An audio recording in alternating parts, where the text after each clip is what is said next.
En el nombre de Jesús nos presentamos delante de usted, Señor, en esta mañana, agradeciendo infinitamente la oportunidad que nos concedes de estudiar juntos tu palabra. Gracias por la disposición de mis hermanos y hermanas que están aquí.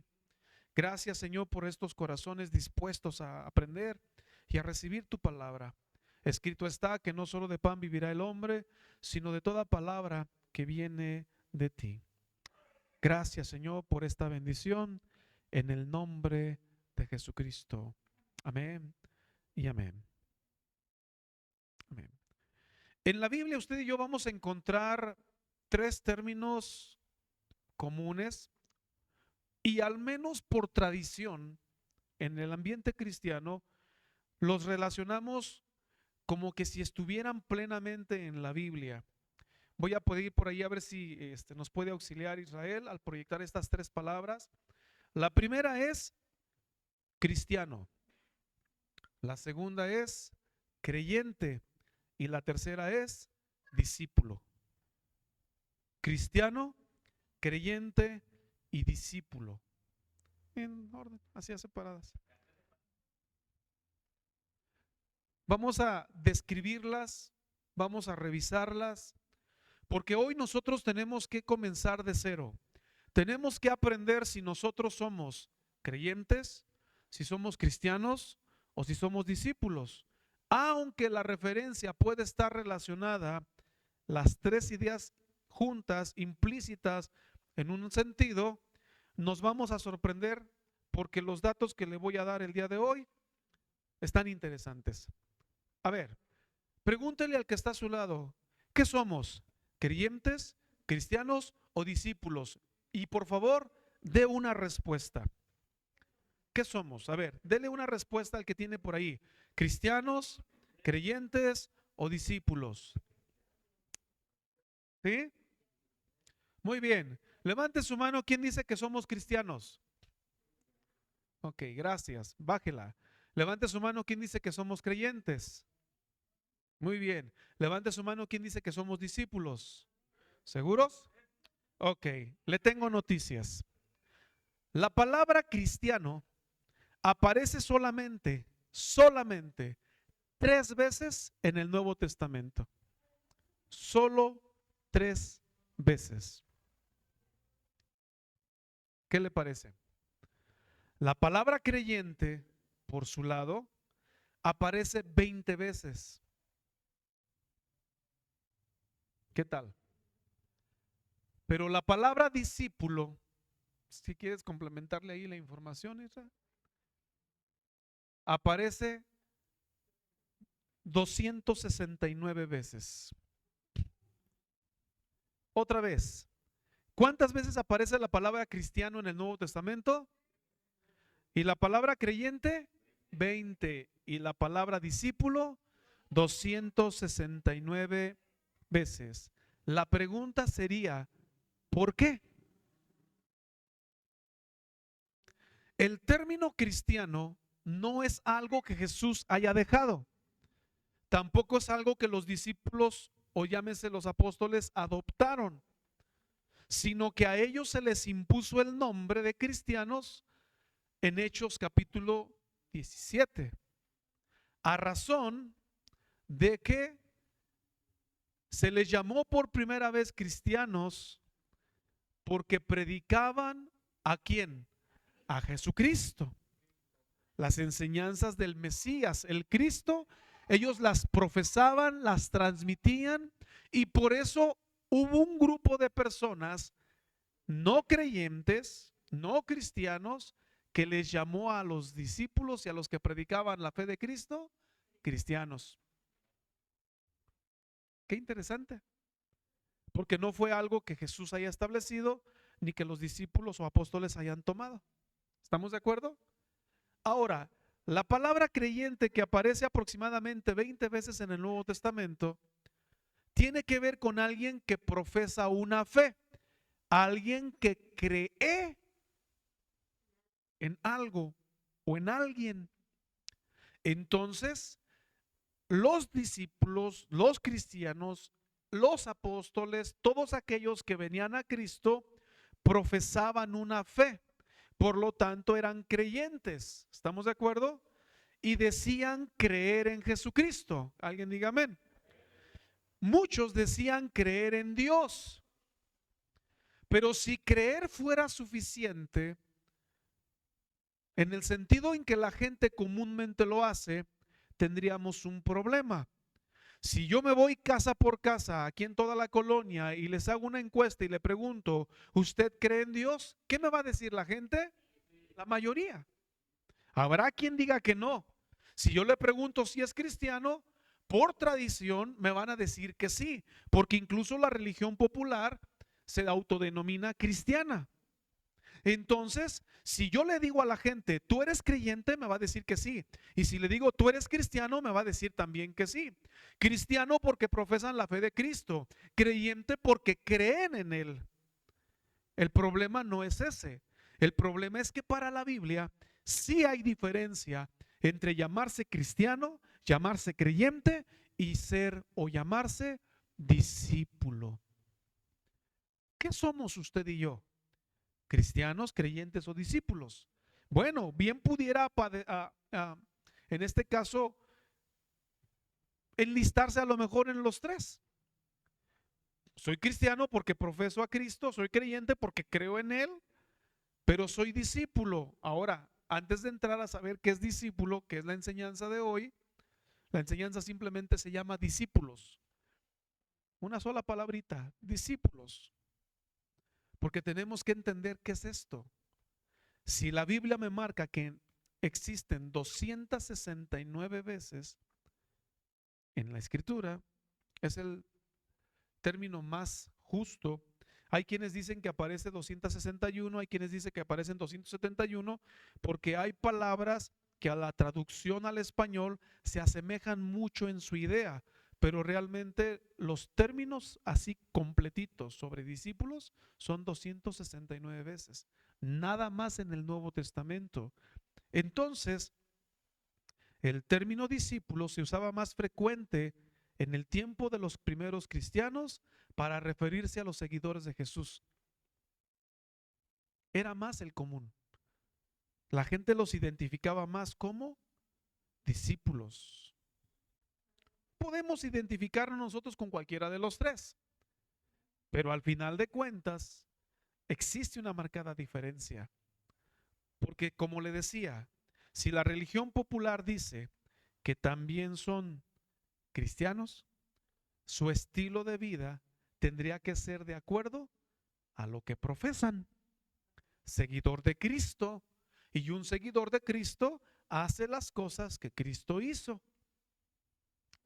¿Vamos bien?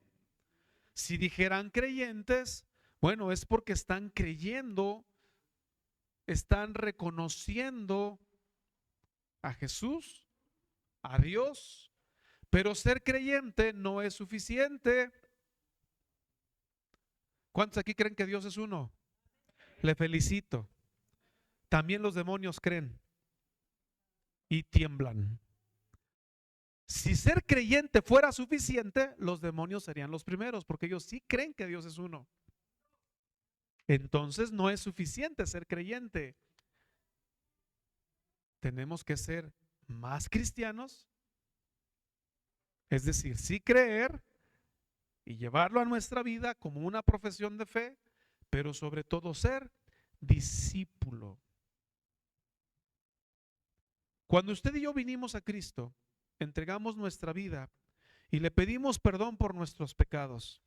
Alguien diga amén. Le pedimos al Señor que entrara a nuestro corazón como común tradicionalmente se enseña, y le dijimos a Él: sé el Señor de mi vida. Quiero que tú gobiernes mi vida. Entonces,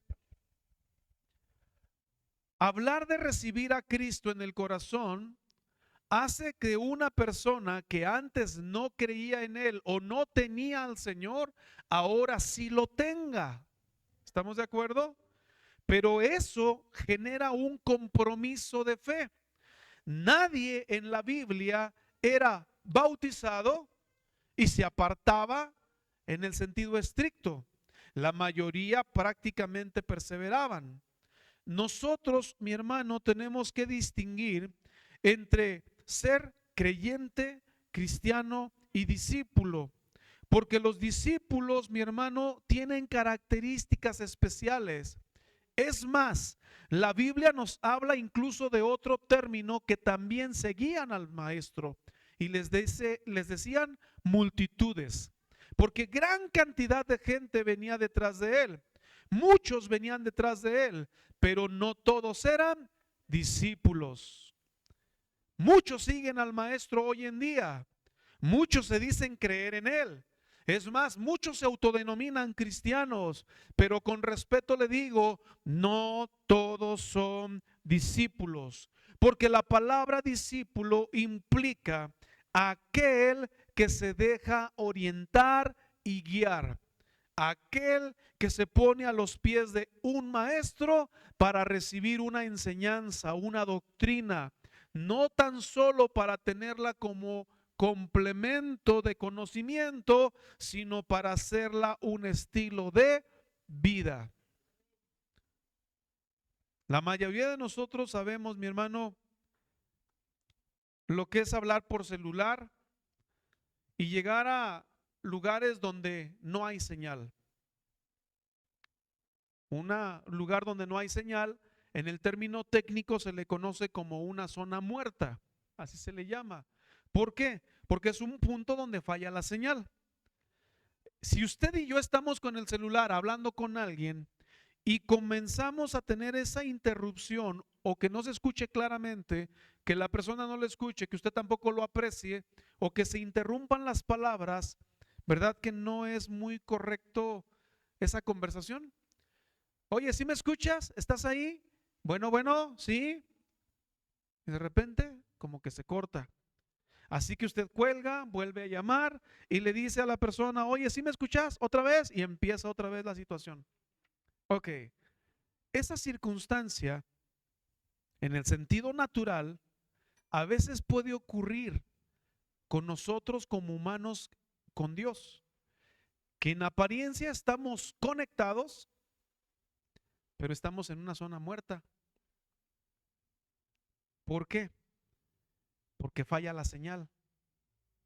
La pregunta aquí es, ¿fallará la palabra de Dios? ¿Fallará el hombre? ¿Fallará Dios en su mensaje? ¿Fallará el hombre en recibirlo? Sí. Entonces puede decir que estamos como en una especie de zona muerta. Porque si los hombres de veras escucharan y obedecieran, todos aquellos a los que encuestamos y le preguntamos si es cristiano, que me va a decir que sí, tendría un estilo de vida distinto. Si me dijeran que es creyente y me dijeran que sí, tendrían un estilo de vida distinto. Porque para ellos ser cristiano y ser creyente es suficiente. Espero que para usted y para mí no lo sea. Porque yo no puedo conformarme con un autonombre sobre soy creyente, soy cristiano. ¿Qué religión profesas? La mayoría decimos, va usted al hospital, hace un registro y le preguntan, ¿qué religión es? Va usted a la escuela y le preguntan, ¿qué religión profesa? Ahora, ¿cuántos de esos que registraron que son cristianos viven como cristianos? Se la dejo ahí. Por eso no es suficiente autonombrarnos cristianos. ¿Lo podemos decir?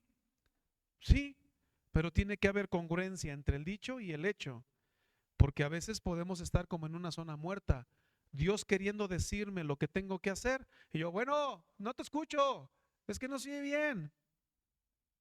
¿Qué dijo? ¿Sí se entendió? Entonces, Dios está hablando continuamente en su palabra. Solo dos captaron esta idea. Dios nos está hablando continuamente en la palabra. Su palabra es predicada, es enseñada, es explicada, es leída y es escuchada. Y en todo lugar de todo el mundo donde hay una Biblia y se permite predicar, la palabra de Dios es predicada. México tiene libertad de predicación todavía. Y todavía podemos escuchar la voz de Dios. La pregunta es, ¿qué estamos haciendo con esta voz? Porque algunos pensamos que venir a reunirnos es cumplirle a Dios y tenemos un serio problema. Yo no vine a cumplirle nada. Yo vine a darle gracias y a darle gloria, a darle alabanza, porque Cristo me rescató del lodo cenagoso, me rescató de las tinieblas y me puso en su luz admirable. Antes no era hijo, pero ahora soy hijo. Y entonces yo vengo porque quiero darle gloria con mis hermanos, pero también seguir recibiendo esa palabra, que no caiga en zona muerta. Porque la palabra de Dios es viva y es eficaz. Dios no falla, ni su palabra tampoco falla. La señal es clara. Permítame el término técnico, la cobertura es perfecta. Alguien diga amén. Si usted clama a Dios, marca el teléfono de Dios. Algunos pastores han dicho que el teléfono de Dios es 33.3. Si usted clama a Dios, 33.3, ¿por qué? Clama a mí, Jeremías 33.3. Entonces, si usted clama a Dios, si usted le marca, Él está listo para escucharle. ¿Cuántos dicen amén? Y cuando Él habla, porque este libro es palabra de Dios, lo hemos venido hablando en los últimos domingos, este libro es palabra de Dios y lo seguiré diciendo, este libro es palabra de Dios, aquí Dios nos habla. ¿Cuántos días se comunicó con Dios esta semana a través de esto? ¿Cuántas palabras le dijo Él a usted? ¿Cuántas palabras le dijimos nosotros a Él a través de la oración?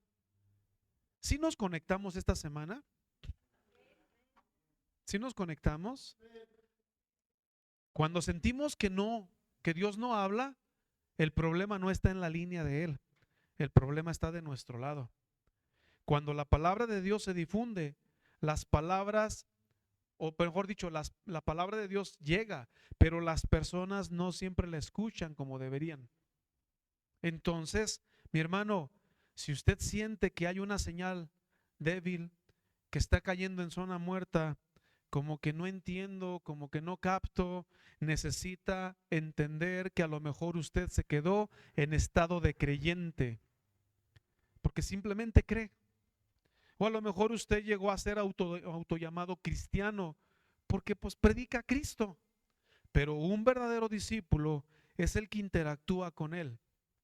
La buena noticia es que si usted y yo escuchamos la palabra de Dios, nos corrige. ¿Se acuerda? Nos redarguye, nos instruye. Pero Jesús dijo varias ocasiones que el que tenga oído para oír, oiga lo que el Señor habla a su pueblo. ¿Cuántos hoy tienen oídos para oír? ¿Cuántos hoy tienen oídos para oír? Esto significa pon atención. Esto significa pon atención. Entonces, mi hermano, ¿listo para avanzar en el aprendizaje de un discípulo? Mateo capítulo 28, verso 19, que es el versículo por excelencia. Pastor, no leyó la Biblia al principio. Se puede leer al principio, intermedio, al final. Lo importante es considerar esta palabra. Jesús utilizó la palabra discípulos en la encomienda de ir a predicar el evangelio a todo el mundo. Qué interesante. Y aquí es donde quiero que usted refuerce la idea. Un discípulo es discípulo porque fue creyente.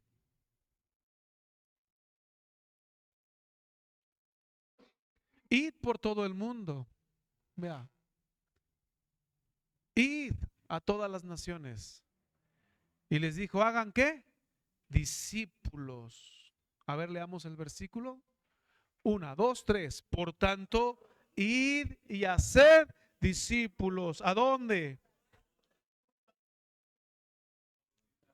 En el nombre del Padre y del Hijo y del Espíritu Santo. Siguiente verso. Enseñándoles que guarden todas las cosas que les he mandado. y he aquí yo estoy con ustedes todos los días hasta el fin del mundo. ¿Qué es un discípulo? Discípulo es aquel que se somete a una enseñanza, a una doctrina. Es aquel que dispuesto voluntariamente dice: tengo hambre, quiero aprender más. Cuando leíamos Nehemías 8, veíamos cómo Esdras les leía el libro de la ley y la gente emocionada lloraba. Pero otro día después regresan los jefes, los principales del pueblo, y le dicen a Esdras: vuélvenos a leer. Ese es un discípulo. Un creyente simplemente dijo: ya fui, ya mañana me cuentas más. Otro día. No, el discípulo tiene hambre. ¿Cuántos dicen amén? Entonces Jesús dijo: vayan y hagan discípulos. Es decir, fórmenlos. ¿En qué? En una enseñanza. El versículo siguiente nos da una definición sencilla de qué es un discípulo: el que guarda todas las cosas que se les ha mandado. Otra vez la palabra mandamiento. Mandamiento no es una opción, mandamiento es una orden. Alguien diga amén. No es un si quieres, es tienes que. ¿Cuántos papás aquí hay que son mandones? No, aquí no hay, va. Híjole. Pero si usted le dijera a su hijo una instrucción clara y precisa, es una orden, es un mandamiento. Jesús nos dice que debemos de guardar. Entonces, mi hermano, característica de un discípulo es el que guarda. Pero bueno, vamos a ver. Si ya encontré la palabra discípulo, Marcos 16 por su parte, versículos 15 y 16, en la misma orden, dice: y les dijo: id por todo el mundo. ¿Y qué deberíamos de hacer? Predicar el evangelio. ¿A quién? ¿Qué debemos de hacer? Predicar. Ahora, siguiente verso: el que creyere y fuere bautizado será salvo, mas el que no creyere será condenado. ¿Qué necesita el hombre para ser salvo? Creer. La palabra creer ciertamente es recibir ese mensaje, entenderlo y decir: es verdad. Cuando yo me hago creyente, no me conformo con solo ser creyente, sino que tengo que ser discípulo. ¿Vamos bien? Entonces, características de discípulos. Ahora sí. Número 1, los discípulos siguen a Jesús de cerca. Otra vez, los discípulos siguen a Jesús de cerca. Alguien diga amén. Vamos a descubrir si somos verdaderamente discípulos. Esta es la primera. Si por ahí Israel nos pudiera apoyar con los puntos, sería excelente. Los discípulos siguen a Jesús de cerca. Lucas capítulo 8, versículo 1 al 3, nos da una referencia muy interesante. Lucas 8 comienza describiendo cómo Jesús recorrió pueblos y aldeas proclamando las buenas nuevas del reino de Dios. Amén. Y entonces, junto a él estaban los 12 discípulos, varias mujeres que habían sido sanadas, entre ellas María Magdalena, Juana y Jesús, y se me fue, Susana. Amén. Por ahí nos menciona Juana y Susana. Esos son los versículos del 1 al 3. Ahora, Lucas menciona a las mujeres más que cualquier otro escritor de los evangelios. Más que Mateo, más que Marcos, más que Juan, Lucas menciona más a las mujeres que cualquier otro escritor de los evangelios, y demuestra que el ministerio de Jesús llega tanto a hombres como mujeres. Yo pensé que las mujeres iban a emocionar. Amén. No, hoy les hizo falta café, yo creo, no sé. Mujeres, el evangelio también es para ustedes, pero también dice que es para ricos, es para pobres, es para poderosos y es para los que no también se sienten debajo de ese poder. Estas mujeres provenían de diversos orígenes. Mire, María Magdalena, ahí él menciona, de la que habían salido 7 demonios, Santo Cordero de Dios. Juana, por su parte, era una mujer influyente, casada con un funcionario de alto rango en el palacio de Herodes. O sea que no era cualquier persona. Y Susana, probablemente una mujer que se cree por los historiadores, era adinerada, tenía bienes, porque ella eligió usar sus recursos para la obra de Dios. Y de las mujeres mencionadas, rescata al final y otras muchas que le servían con sus bienes. Entonces, el reino de Dios da bienvenida a toda clase de personas sin importar su pasado. Otra vez, el evangelio recibe, el reino de Dios da la bienvenida a toda clase de personas sin importar su pasado, sin importar su posición, sin importar su estatus social. Dios llama a personas de todos los ámbitos para ser parte de su misión. Ahora, en el verso 4 nos dice que juntándose una gran multitud que había venido ante el maestro, fíjese, venían a él, Jesús les habla una parábola. Ya no está hablando de las mujeres solamente, sino habla de una gran multitud. La pregunta es, ¿por qué Lucas separa a las mujeres de la multitud? Porque para Lucas es importante entender que una cosa es la multitud y otra cosa es el seguidor. Yo puedo ser parte de la multitud que simplemente sigo al maestro por lo que él me da. Juan es uno de los personajes más duros en señalar esto. La gente lo seguía. Y dice que el evangelio de Juan que en algún momento Jesús volteó y les dijo a la gente, a la multitud que lo seguía, ustedes me siguen por lo que les doy, porque les doy de comer. Y los confrontó y comenzó a hablarles cosas muy fuertes del reino. Trabajen no por la comida que perece, sino por la comida que permanece. No solo de pan vivirá el hombre, sino de toda palabra que viene de Dios. Es interesante que Jesús se refiere a la multitud simplemente y a la multitud le explica la parábola del sembrador. No es a los discípulos. Véalo, verso 4. Juntándose una gran multitud y los que de cada ciudad venían a él, les dijo por parábola. El sembrador salió a sembrar. ¿Se acuerda que ya habíamos visto esa parábola? Rapidito para no entretenernos, parte cayó en el camino, parte cayó en pedregales, parte cayó entre espinos, pero parte cayó en buena tierra. La que cayó en el camino es la que la persona recibe la palabra, pero llega el diablo y se lleva esa palabra para que no dé fruto. Ay, Jesús, ¿quién llega? El diablo, así dice.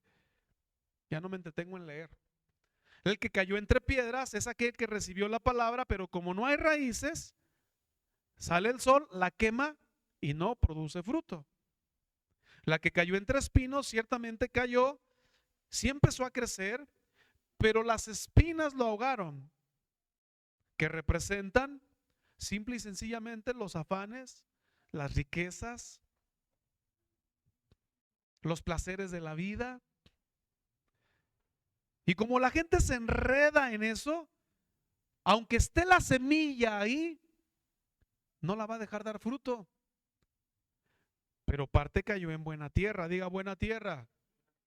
Lucas explica que lo que cayó en buena tierra son los que con corazón bueno y recto reciben la palabra de Dios. Alguien diga amén.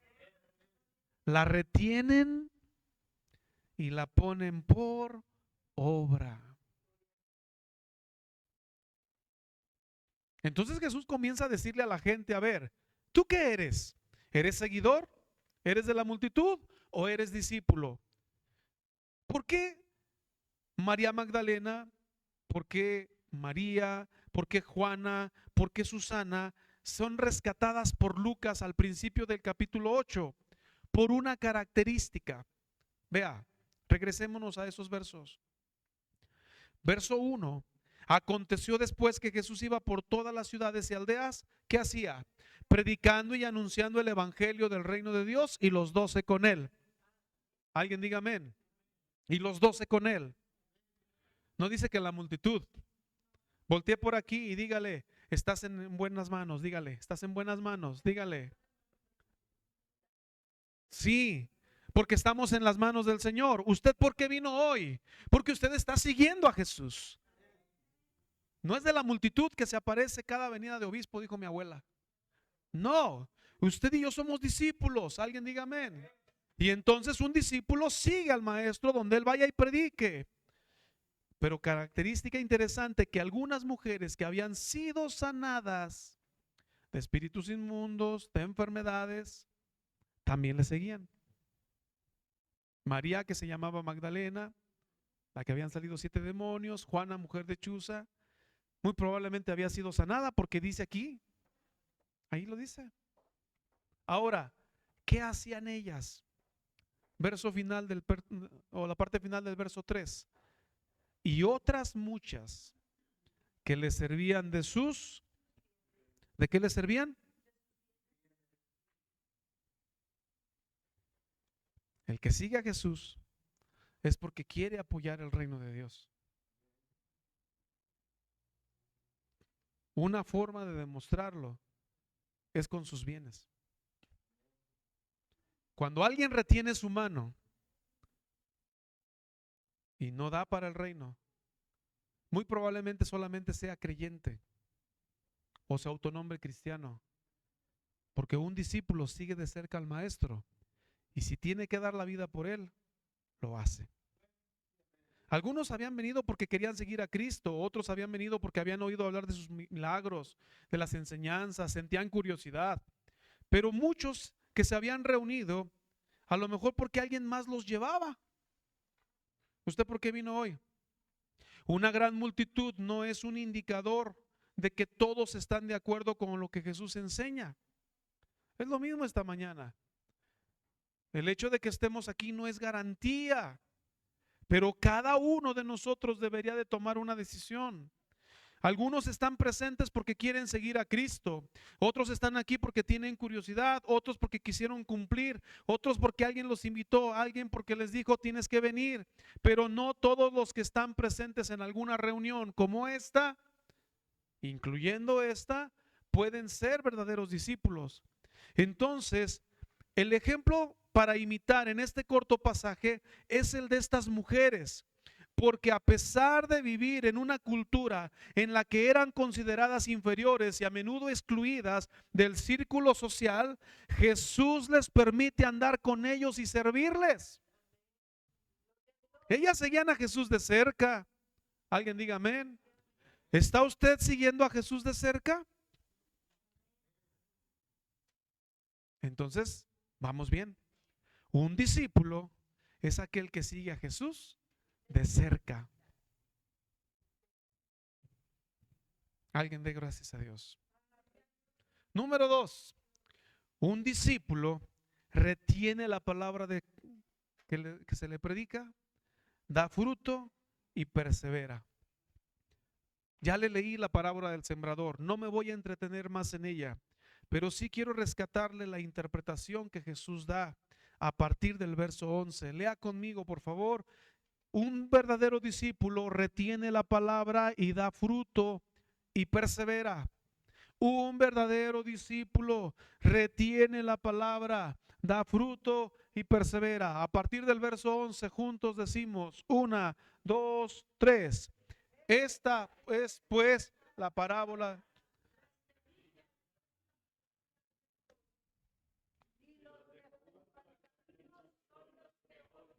Luego viene el diablo y quita de su corazón la palabra para que no crean y se salven.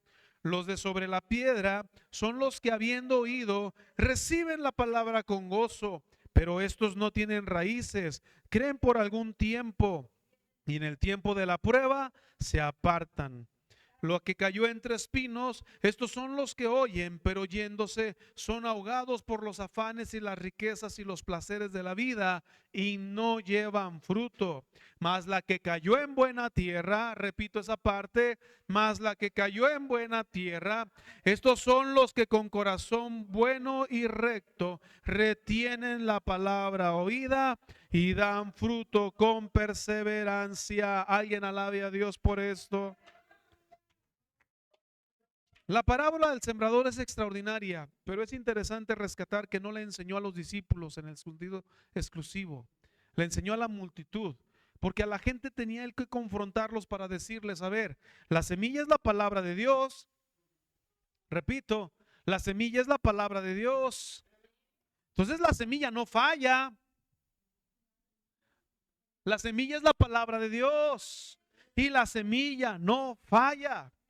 En esta iglesia hay semilla. En esta casa hay palabra de Dios. Ya no depende de la semilla. Depende de la clase del corazón con la que está dispuesto a recibir. Y ahí está el ejemplo. No tengo que repetirlo una vez más. Pero si fuera necesario lo recordamos.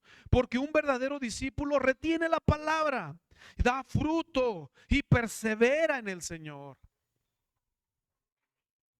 Unos por las pruebas se apartan. Cuando vienen los problemas, cuando vienen las situaciones difíciles, se apartan. Otros se enredan en los afanes, las riquezas, los placeres de la vida. Mire, escúcheme, y esto es cierto, los tiempos han cambiado, las circunstancias también. En mi tiempo era muy poca la persona que lograba trabajar el domingo. La mayoría trabajábamos de lunes a sábado. Hoy algunos trabajan los domingos. Y también es cierto que la iglesia también tiene que entender a aquellos que por razones laborales pues no pueden asistir. ¿Se entendió? Esto es natural. Es cierto que también las distancias cuentan, el estado de salud también. Es decir, no estamos obligados a lo imposible. Pero también es cierto, mi amado, que es muy distinto a aquel que se enreda en los placeres y los afanes de la vida, las preocupaciones, las riquezas, porque según el verso 14, eso no permite llevar fruto. Es verdad. Yo no puedo decidir por usted a qué le va a dedicar tiempo. Yo no puedo. Mal haría. Mi labor es decirle, desenrédese de los afanes de la vida, quítese esas espinas de su vida. Quítese eso de ahí. No le conviene. Le pueden ahogar. El problema no es faltar, es lo que causa. El problema no es enredarse en algo, es lo que causa. ¿Me explico? Entonces, mi hermano, un verdadero discípulo tiene que entender que lo que Jesús está enseñando es por su propio bien. Los discípulos le preguntaron según el verso 9 y 10 aparte. La parábola fue para todos, pero a ellos aparte le preguntaron diciendo, ¿qué significa esta parábola? Y a ellos es a los que les da a conocer los misterios del reino. La explicación no la dio al público. La explicación no la dio al público. La explicación la dio a los discípulos y les dijo qué significaba esta parábola. Qué tremendo, ¿no? Entonces, en esencia, Jesús dice, voy a compartir con ustedes lo que significan estas palabras, porque ustedes son los 12, yo los he elegido, serán bendecidos con los secretos del reino de Dios. Pero estoy hablando en parábolas para que los verdaderos creyentes se destaquen de los incrédulos. La frase que dice en el verso número 10, para que viendo no vean y oyendo no entiendan, no significa que Dios no esté de acuerdo en que la gente entienda y oiga. Lo que está tratando de decir es que el que tiene oído para oír, oiga y entienda. Es decir, ¿te interesa? ¿Lo han invitado a usted a algún negocio? ¿Alguna situación? Algo. Y le dicen, mira, te voy a explicar en qué consiste. Y al final, ¿te interesa? Y si le interesa, ¿qué va a hacer la persona? Pues se va a esforzar, va a luchar, va a hacer. Jesús está citando Isaías capítulo 6, verso 9, donde la Biblia menciona a aquellos que en los días de Isaías le habían dado la espalda a Dios y habían endurecido sus corazones. Son los que, aunque ven, no ven realmente, y aunque oyen, no oyen realmente. ¿Por qué? Porque le dan la espalda a Dios. ¿Se acuerda de la zona muerta? La zona de donde no hay señal. No es la semilla la que falla, alguien diga amén. No es la palabra de Dios la que falla, alguien diga amén. Es el corazón del hombre. Con tantas distracciones, algunos pudiéramos estar aquí y así, pero sus ojos y su mente pensando no sé qué. ¿Por qué? Porque hay algo que le está por encima de su momento. La preocupación, la inquietud, el afán. Entonces, eso nos puede llevar a dar la espalda a Dios. Han endurecido los corazones, dice Isaías, y lo han endurecido a la palabra de Dios. Jesús dice lo mismo. Esto es aplicable hoy en día. Hay quienes han endurecido sus corazones y no están realmente interesados en lo que Dios tiene que decir.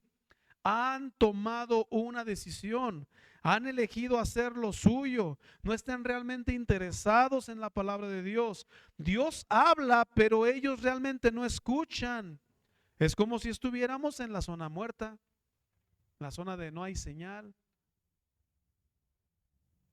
Porque dígame usted otra vez, perdón que sea tan redundante, ¿la palabra de Dios fallará? Entonces, la señal tiene sus variantes, pero depende de nosotros. Esto lo va a entender más, y más si es de mi época. Las famosas televisiones con aquella antena que poníamos en el techo y que de repente por alguna razón se movía la antena y usted quería agarrar determinado canal. No subía usted al niño o a su hijo o a alguien y le decía, a ver, súbete, muévele la antena. Y a ver, muévele, muévele, despacito, despacito. Ya te pasaste, regrésate otra vez. Y de repente la televisión acá, hasta que agarraba la señal. Y cuando ya la agarraba, y ya se bajaba, que ya la agarró. Dígale que está a su lado, agarra la señal, hermano. Agarra la señal. Los verdaderos creyentes escuchan, entienden y siguen la palabra de Dios. Otra vez, los verdaderos creyentes se hacen discípulos porque escuchan, entienden y siguen la palabra. Cuando Jesús enseña parábolas, la enseñanza hace que los verdaderos creyentes, los verdaderos discípulos, se destaquen entre los demás. Entonces, mi hermano, necesitamos aprender que esta parábola no está porque sí. Dios tiene un plan y quiere que el hombre dé fruto. Quiere que usted y yo seamos buena tierra para poder recibir la palabra y dar fruto. Entonces rescato la parte final del verso 8. Con corazón, perdón, del verso 15, con corazón bueno y recto. Un verdadero discípulo, un verdadero discípulo, y lo repito, un verdadero discípulo es el que con un corazón bueno y recto retiene la palabra, la retiene y da fruto. Alguien diga amén. Corazón bueno no se refiere a un corazón perfecto. Corazón bueno y recto se refiere a aquel que de verdad es sincero en lo que quiere. A ver, ¿le ha dicho usted alguna vez a alguien que lo quiere? ¿De palabra y de labios o de corazón? La diferencia es lo que va a marcar si su corazón es bueno y recto. Si no es bueno y recto, entonces es falso, es hipócrita. Yo puedo abrazarlo y decirle, ay hermano, cuánto lo quiero. Y yo por dentro digo, "Ah". Aunque digan mi palabra, aunque diga la palabra, entonces no estoy siendo con un corazón bueno y recto. Alguien diga amén. ¿Cuántos estamos aquí? ¿Cuántos están ahorita con un corazón bueno y recto? Es decir, sincero. Dependiendo la versión que usted lea, así le va a parecer. Número 3, ya casi terminamos. Lucas 8, a partir del verso 16, amén, hasta el verso 21, nos dice que los discípulos verdaderos manifiestan a Jesús a través de su vida. Otra vez, manifiestan a Jesús a través de sus vidas. Jesús sigue la parábola usando la ilustración de una lámpara. Nadie que enciende una luz la cubre con una vasija, ¿sí dice así? Ni la pone debajo de la cama, sino que la pone en un candelero. ¿Para qué? Para que los que entran, ¿para qué? Para que los que entran vean la luz. Otra vez, para que los que entran vean la luz. Los verdaderos discípulos no ocultan la verdad que han recibido. Alguien diga amén. Los verdaderos discípulos manifiesta lo que tiene en su corazón. Este es un testimonio de la vida real. Una hermana en una congregación salió de vacaciones y le pidió la oración a los hermanos. Les dijo, hermanos, oren por mí porque voy a visitar a mi familia. Hace muchos años que no voy a verlos. Oren por mí, que Dios me bendiga. Amén. Oraron por la hermana y la hermana se fue. La hermana duró mucho tiempo. No recuerdo si 22 días, un mes, quizás más. Y cuando regresa, bienvenida nuestra hermana, qué bueno, ¿cómo le fue, hermana? Gracias a Dios, bien, pastor. A ver, yo quiero dar gracias a Dios. Hermanos, doy gracias a Dios, porque en este viaje pude ir a ver a mi familia. Vi a todos mis conocidos desde niña y tenía muchos años que no iba. Y gracias a Dios que ninguno supo que yo era cristiana. Testimonio de la vida real. Todos se quedaron así en la iglesia. ¿Qué dijo? ¿Escuchamos bien?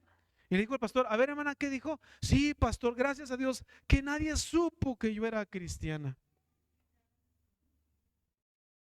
Fue real. Yo pensé que había escuchado mal junto con los que estábamos ahí, pero no, fue real, lo reiteró. No quiso que nadie se enterara que era cristiana, no sé si por miedo, no sé si por alguna situación, por temor, no sé, pero ella simplemente no testificó. Jesús está diciendo en el verso 16 de Lucas 8 que nadie que enciende una luz la cubre con una vasija, ni tampoco la pone debajo de la cama. Si usted tiene una lámpara, si usted tiene un foco, es para que alumbre a todos los que están en casa. Alguien diga amén. Entonces un verdadero discípulo permite que la palabra de Dios ilumine su vida y a su vez hace brillar esa luz para que los demás la vean. Alguien diga amén. Jesús enfatiza la importancia del crecimiento espiritual cuando dice, por lo tanto, según el verso 18, al que tiene se le dará y al que no tiene aún lo que tiene se le quitará. Cuidado, porque entonces podemos pensar, ¿por qué no soy bendecido? ¿Por qué no tengo lo que otros cristianos tienen? ¿Por qué no avanzo como otros cristianos avanzan?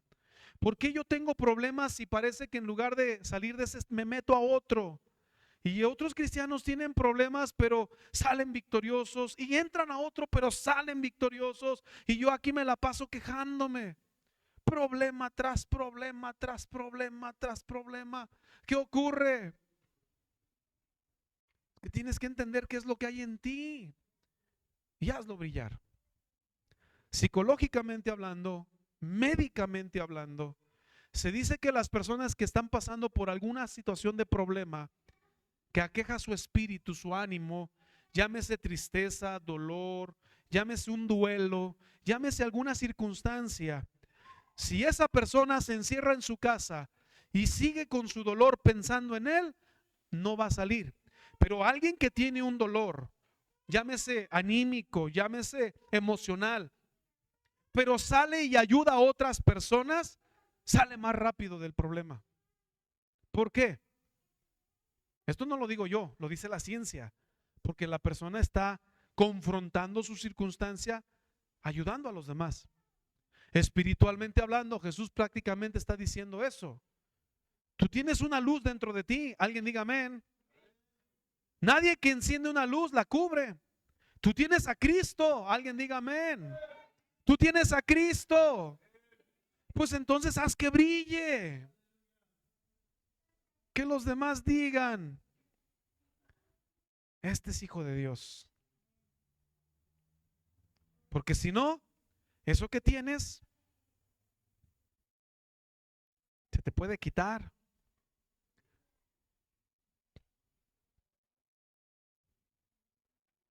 ¿Sí me estoy explicando?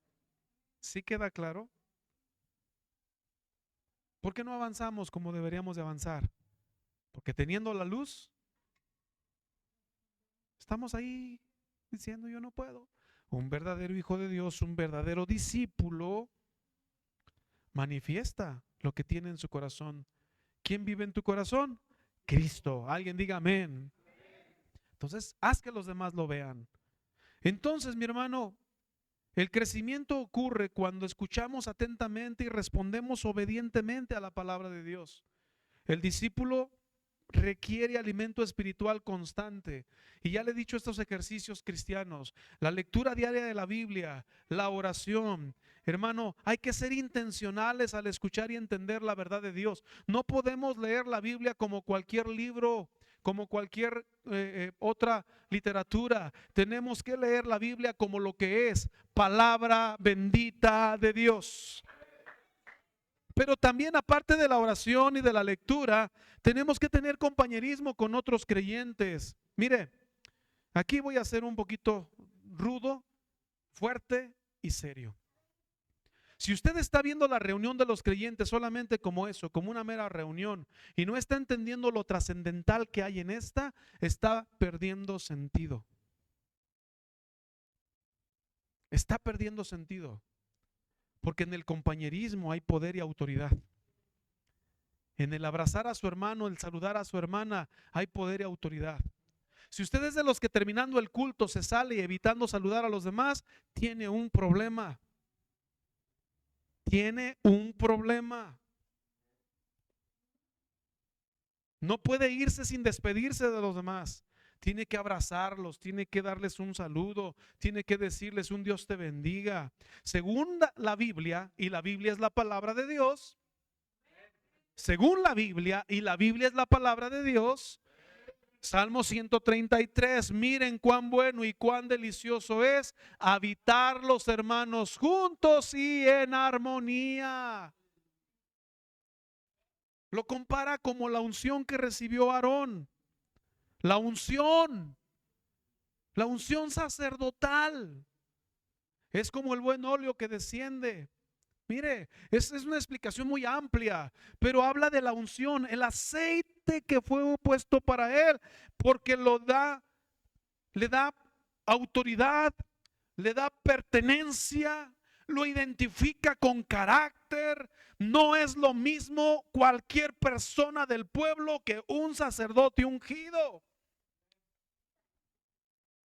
Y está diciendo que la reunión de los creyentes es como esa unción, que se ve, que se nota, que está allí, porque los empodera, les da autoridad. El sacerdote tenía la autoridad de ministrar y Dios respaldaba eso. Entonces la reunión de los creyentes es lo mismo, porque el siguiente verso me dice que es allí donde Dios envía bendición y vida eterna. Lo compara también como el rocío de Hermón. Un rocío que se elevaba para producir vida en un lugar donde parecía que no se podía producir vida. ¿Ha conocido usted montes secos? Pero ahora usted ha visto montes llenos de vida, verdes.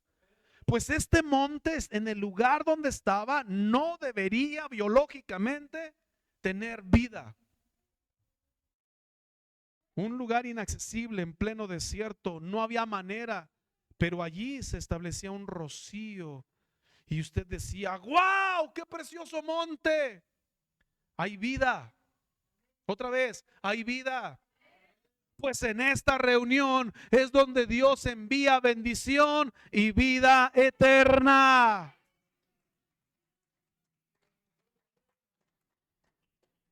No venimos nada más al culto a sentarnos y a escuchar.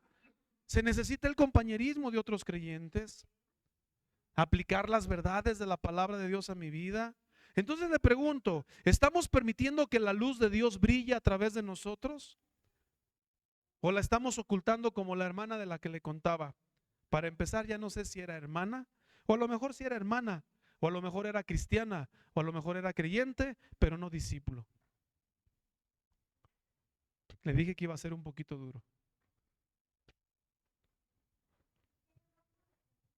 Mi hermano, en la sección final de este pasaje de Lucas 8, en el verso 19 al 21, hay una escena muy curiosa, muy interesante, pero al mismo tiempo extraña en el sentido natural. Porque la madre y los hermanos de Jesús vienen a verlo. Vienen a verlo. No podían llegar a él a causa de la multitud. Y entonces alguien le avisa. Alguien le avisa y le dice: oye, tu mamá y tus hermanos están afuera y quieren verte. Jesús de repente parece tomar una expresión como de indiferencia, pareciera como que no le importaba, pareciera como que la ignoró. No, pero Jesús aprovechó el momento para dar una enseñanza profunda. ¿Me ayuda para ir concluyendo? Él respondiendo les dijo: mi madre y mis hermanos son los que escuchan la palabra de Dios y la hacen. Alguien diga amén. Otra vez, mi madre y mis hermanos son los que oyen la palabra de Dios y la hacen, la practican, la ponen por obra. Las que con corazón bueno y recto retienen la palabra y da fruto. Vamos a entrar un poquito a este tema. ¿Estaban aquí ellos siguiendo a Jesús de cerca? Había una multitud. Ahora, había una multitud y la madre y los hermanos de Jesús llegaron después.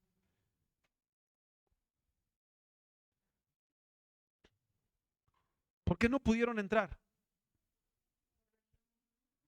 ¿Significa que llegaron? El que tiene oídos para oír, oiga y entienda. Por eso no pudieron entrar. Ahora, vea esto. Tu madre y tus hermanos te buscan. Y él aclaró: mi madre y mis hermanos son los que oyen la palabra de Dios y la hacen. Alguien diga amén. Ahora, Jesús redefine entonces la familia en términos de una palabra: obediencia, cercanía. Ayúdenme por ahí en el teclado, por favor. Cercanía. Entonces, los verdaderos discípulos son aquellos que no solo escuchan, no son solo aquellos que van entre la multitud, no son solo aquellos que andan en apariencia, son aquellos, mi hermano, que viven la palabra. Ser discípulo no se trata de proximidad, se trata de obediencia. Repito esa frase. Ser discípulo no se trata de proximidad, se trata de obediencia. Jesús subraya aquí el mandato misionero de los cristianos. Son los que oyen la palabra de Dios y la hacen. Entonces Lucas 8 me enseña tres características. Tres. ¿Cómo puede alguien pasar de las tinieblas a la luz y recibir el perdón de los pecados si no tiene que venir a Cristo y obedecer su palabra? No hay forma. Por eso Marcos dice que el que creyere y fuere bautizado, porque la palabra creer es simplemente entender la palabra y hacerla mía. Yo no puedo recibir el perdón de mis pecados si no creo esta palabra. El eunuco, cuando va con Felipe, le dice: mira, aquí hay agua, ¿qué impide que yo sea bautizado? Y Felipe le dice: si crees de todo corazón, bien puedes. Y ambos descendieron al agua y le bautizó, porque el creer es el que me lleva a la obediencia. Entonces, somos creyentes, sí, pero algunos se quedaron ahí. Un discípulo tiene características especiales. La pregunta es: ¿estoy dejando que mi luz brille? ¿Estoy dejando que la gente vea en mí esa diferencia? Si hiciéramos una encuesta con sus vecinos, con su familia, y preguntáramos acerca de usted, si usted hiciera una encuesta a mi familia y a mis vecinos acerca de mí, ¿qué dirían de nosotros? ¿Qué? ¿Qué dirían? Allí se va a notar si la luz la hemos puesto arriba para que alumbre o la hemos escondido. Entonces me puedo decir ser creyente, puedo decir ser cristiano, pero discípulo es alguien que refleja, es alguien que escucha y obedece.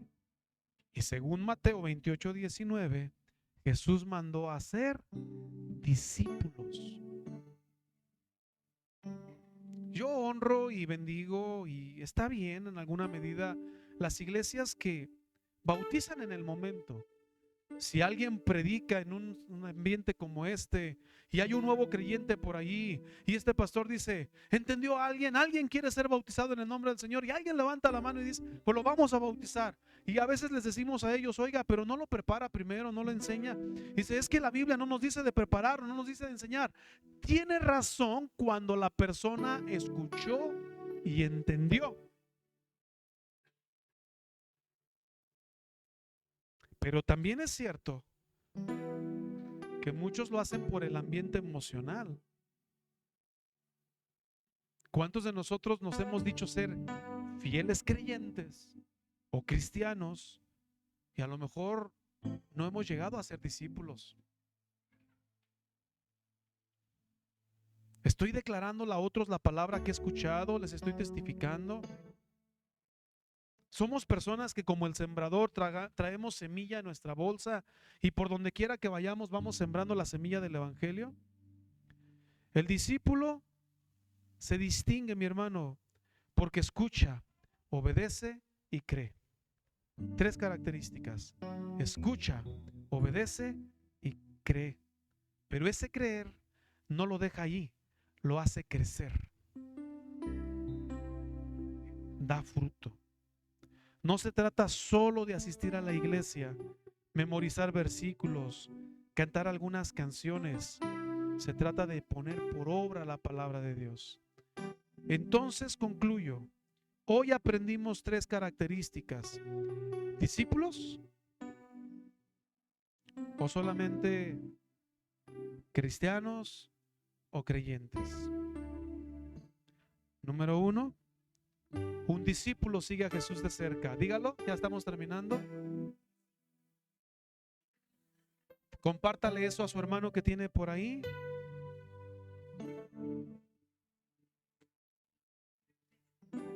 A ver, otra vez. Un discípulo sigue a Jesús de cerca. ¿Cómo lo sigue? de cerca. Número 2, un discípulo retiene la palabra y da fruto y persevera. ¿Cuántos dicen amén? Un discípulo retiene la palabra, da fruto y persevera. Alguien diga amén. Pero también un discípulo, mi hermano, manifiesta a Jesús a través de su vida. Brilla, brilla. ¿Escuchan? Obedecen y crecen. Pónmele ahí, crecen. Porque el creer todos lo hacemos. Hasta los demonios creen. Ah. Alguien diga amén. O creen y crecen. Ahí déjalo, nada más agrégale el crecen. Es lo mismo. Obedecer nos lleva. Mis amados, yo creo que Dios nos va a llevar a una nueva etapa. Una etapa en la cual ya no se diga que somos solo cristianos, que somos discípulos. Que no seamos solo creyentes, que seamos discípulos. Un discípulo busca estar cerca de Jesús, cerca. Entonces, un ejemplo. Si le decimos que el próximo domingo vamos a tener un tiempo de oración, el discípulo va a decir, sí, yo quiero estar en el tiempo de oración. ¿Y a qué horas vamos a comenzar el culto, pastor? A las 11:30 en punto, pero mientras tenemos un tiempo para conectarnos, que la señal no falle, porque yo sé que Dios escucha la oración. Clama a mí y yo te responderé. Un verdadero discípulo, le decimos, mi hermano, vamos a comenzar esta enseñanza bíblica. Y usted dice, sí, pastor, yo voy, yo quiero aprender más. Así como en Nehemías 8 le dijeron a Esdras, venimos porque queremos que nos enseñes más. Alguien diga amén. Más, pastor. Más. Yo quiero aprender más. Cuando hay hambre y disposición, yo sueño con que un día me diga, pastor, como que el domingo ya no es suficiente. Hay que venir los lunes.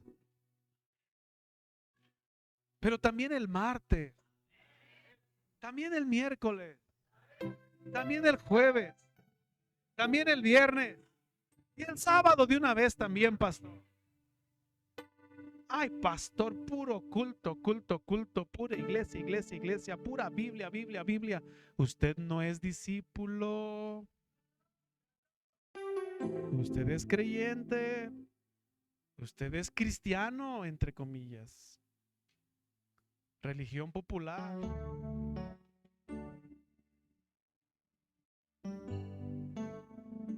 Perdón, dijo el pollito. Se tenía que decir. Y se dijo.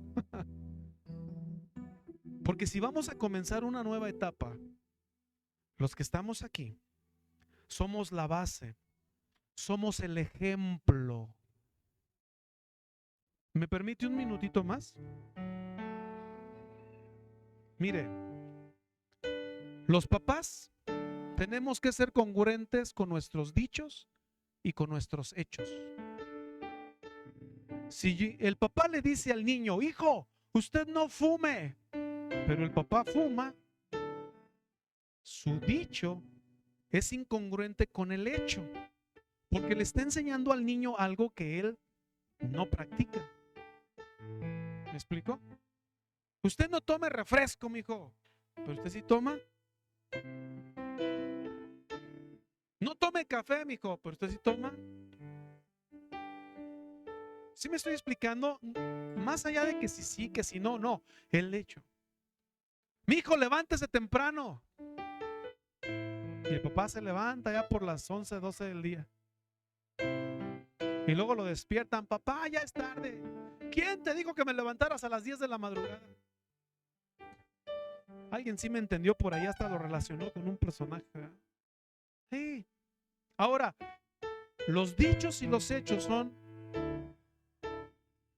a veces opuestos porque no hay una congruencia, no hay una integridad. Yo quiero que mis hijos sean cristianos, sí. Quiero que sean creyentes, sí. Pero yo quiero que sean discípulos. Entonces mi ejemplo tiene que ser congruente para que ellos digan: papá, pura iglesia, iglesia, iglesia, sí, mijo, pura iglesia. Pura Biblia, Biblia, Biblia, sí, mijo, pura Biblia. ¿Se trata de ser desobligados con nuestras actividades, con nuestro trabajo, con nuestros compromisos? No. Allí donde estemos, brille.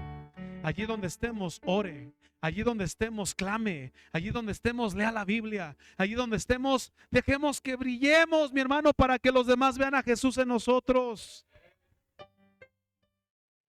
Allí.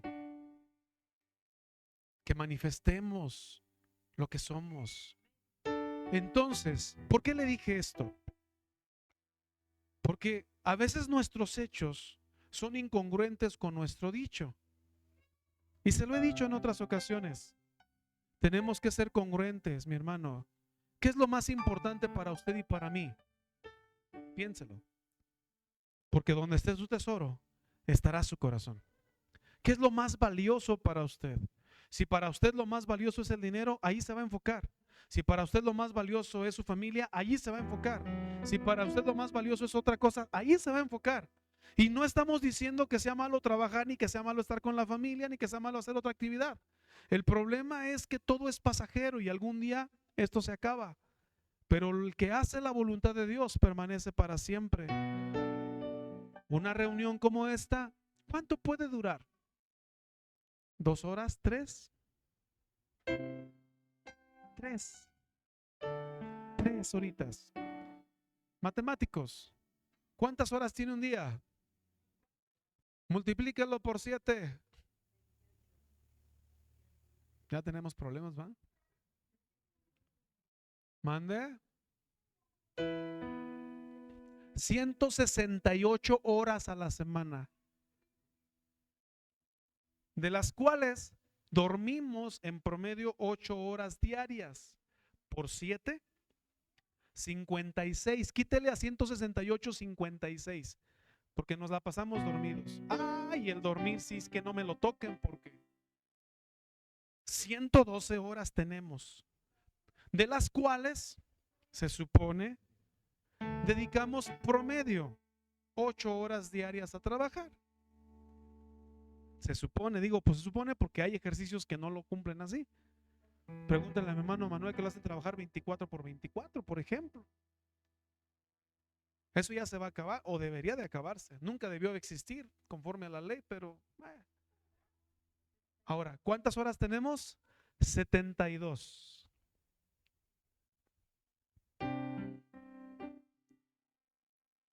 Tenemos de las 72, 3 para venir a cantar, adorar y exaltar y decirle al Señor: hoy te rindo mi ser.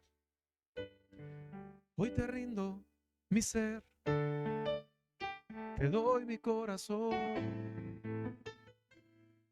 Yo vivo. A ver, otra vez. Yo vivo.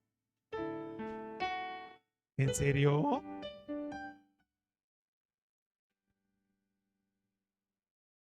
¿Creyente, cristiano o discípulo? Yo vivo para ti. Pero a mi trabajo, con gripe, voy. Y a tiempo. A la iglesia, con gripe, falto, no voy. A la escuela, con ganas y sin ganas. Híjole, los papás no me apoyan aquí, qué bárbaros. Pero a la iglesia, hoy no tengo ganas. Dicen que una vez un niño le decía a su mamá: mamá, dígame, mijo, hoy no tengo ganas de ir a la iglesia. ¿No tiene ganas, mijo? No. ¿Puedo faltar? No, mijo. Pero entonces, vamos a la iglesia sin ganas. Hoy va sin ganas, mijo, pero va. Respire, respire No se me vaya a ahogar. Diga algo.